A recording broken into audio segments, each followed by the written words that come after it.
I'm a teacher Olimboka Sajuga Masame. Let us take a look on the question below. We've given the planes A and B moving with a speed 60 and 60, the same speed.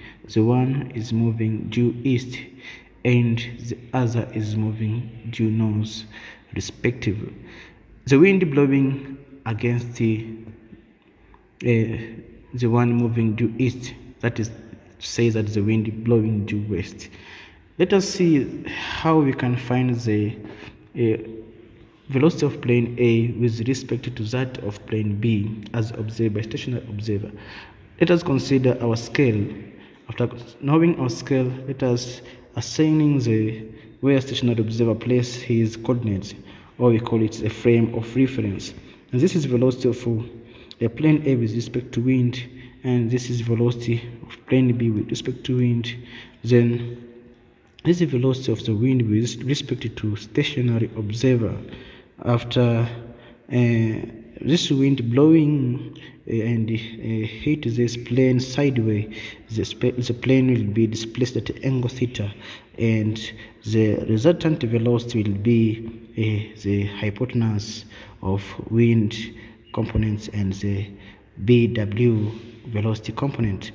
And the resultant velocity after this plane A with respect to wind will be equal to this one as dotted line here, and this is resultant velocity is as a result of this plane A encountering the wind that is moving towards west.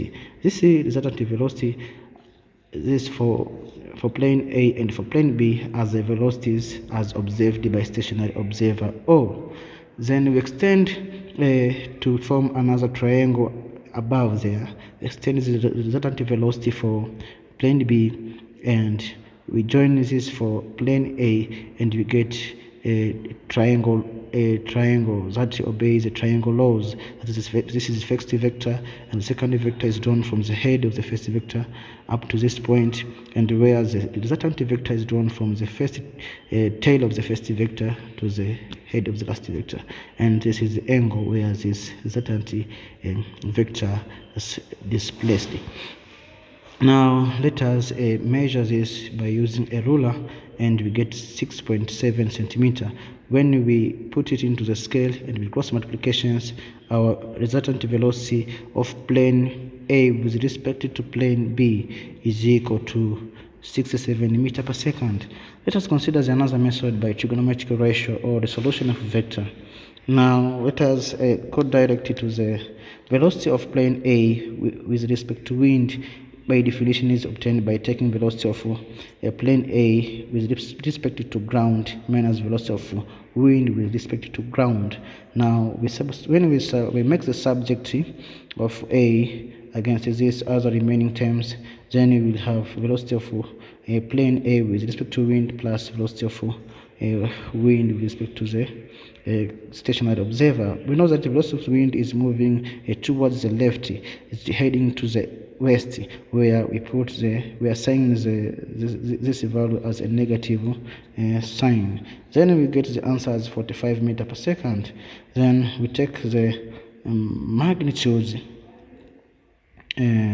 for the case of plane B. That plane B has got a magnitude of the resultant vectors that will have the Pythagoras theorem, which we get the velocity of plane B with respect to stationary observer as 61.8 meters per second, and with the direction of 14 degrees. This direction of 14 degrees is as from west of north.